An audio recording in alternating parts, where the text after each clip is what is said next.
بسم اللہ الرحمن الرحیم۔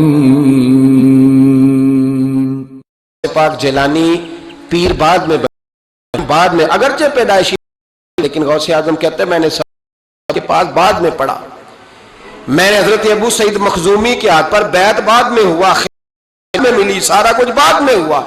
پہلے دن جب گھر سے نکلے وصال کر گئے تھے، کہتے ہیں میری ماں نے سیدزادی نے مجھے گود میں لیا اور میرا ماتھا چوم کے کہنے لگی عبدالقادر ایک وعدہ میرے ساتھ کر، زندگی میں تیری زبان سے جھوٹ نہیں نکلنا چاہیے، تیری زبان سے جھوٹ ہے۔ اور غوث پاک فرماتے ہیں جب میری ماں میرے ساتھ یہ بات کر رہی تھی تو میری ماں رو رہی تھی،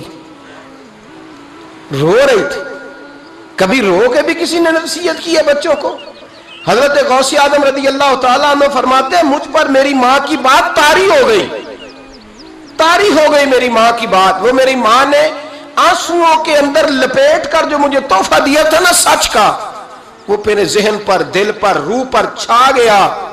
اور ڈاکو جب لوٹنے آئے تو 100 دینار ہوا تھا، وہ کبھی کو بھی بتایا کہ پیسے ہیں تو لے لو، شریعت بھی بڑی ساری گنجائش دیتی ہے کہ بچاؤ اپنا مال، لیکن غوث اعظم رضی اللہ تعالیٰ عنہ فرماتے ہیں ماں نے مجھے آنسوؤں میں لپیٹ کر دیا تھا، لپیٹ کر کے سچ بولنا ہے۔ تو مائیں عظیم ہو تو پھر بیٹے بھی عظیم ہی ہوتے ہیں، ماں عظیم ہو تو بیٹا بھی پھر عظیم ہی ہوتا ہے۔ لپیٹ کر سچ کا تحفہ دیا تھا۔ تو سیدنا غوث پاک فرماتے ہیں جب انہوں نے آ کے کہا نا کہ تیرے پاس کیا ہے، تو میں نے کہا 100 دینار ہے۔ اس نے جیبیں بھی کھولی، ہاتھ بھی کھولے، جوتے بھی اتارے، پگڑی بھی کھلوائی، کوئی شے نہ نکلی۔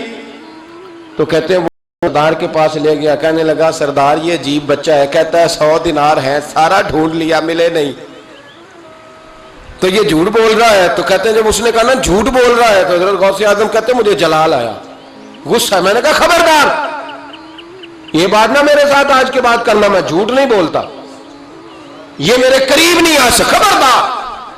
یہاں بچوں کو غصہ تب آتا ہے جب مرضی کا برگر نہ ملے، غوث اعظم کو غصہ کب آیا؟ خبردار سارا کچھ کر، آج کے بعد یہ لفظ نہ کہنا میں جھوٹ بولتا ہوں، عبدالقادر جھوٹ نہیں بول سکتا، ہو ہی نہیں سکتا۔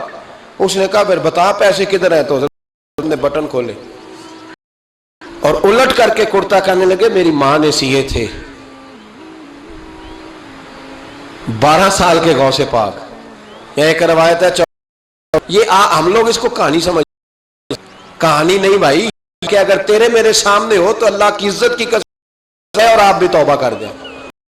وہ واقعہ نہیں ہو رہا تھا، وہ طاری تھا سارا کچھ اس وقت۔ غوث اعظم رضی اللہ تعالیٰ عنہ کا یہ پیسے 14 سال یا 12 سال عمر مبارک ہے، ڈاکو اس کا سردار کہتا ہے مجھے 22 سال ڈاکے مارتے ہو گئے تھے، اور 14 سال کا بچہ عشق لگا سی کھیڑا کھیڑ دی، 14 سال کا بچہ۔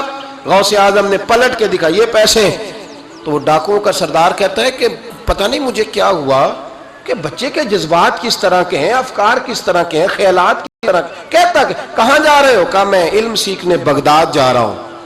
تو کہا بیٹا دنیا پیسے چھپاتی ہے، تو نے بتایا کیوں؟ تو حضرت غوث اعظم نے اتار کے پھینک کے کہنے لگے میں اس لیے بتا رہا ہوں کہ ماں سے وعدہ کر کے آیا ہوں کہ سچ بولوں گا، لے پیسے تجھے دے رہا ہوں۔ کا سردار کہتا ہے بچے کی اتنی عمر نہیں جتنے مجھے پاپ کرتے سال گزر گئے، پر اس بچے کا ماں سے کیا ہوا وعدہ مجھے بدل گیا۔ میں دوڑ کے پیچھے گیا، میں نے کہا عبدالقادر مجھے بھی یار بغداد ہی لے چل۔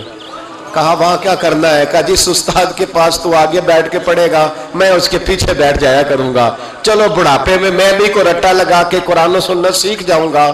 تو کہتے ہیں تجھے کیا ہوا؟ کہنے لگے عبدالقادر تو ماں سے کیا ہوا وعدہ نہیں توڑتا، میں رب سے کیے ہوئے وعدے توڑ رہا ہوں، توبہ میری۔ ڈاکوں سے کہنے لگے جاؤ کوئی سردار اور بنا لو، مجھے تو ماں بیٹے کا رشتہ جیت گیا ہے، یہ ماں بیٹے کا رشتہ مجھے جیت کے لے گیا، میں جیت گیا ماں بیٹے کے رشتے میں، یہ مجھے فتح کر گئے، تم کوئی اور سردار بنا لو۔ تو 22-23 ڈاکو تھے، پیچھے آ کے بیٹھ کہنے لگے سردار اگر گناہ اکٹھے کیے ہیں تو نیکیوں میں اکیلا تو نہ چھوڑ۔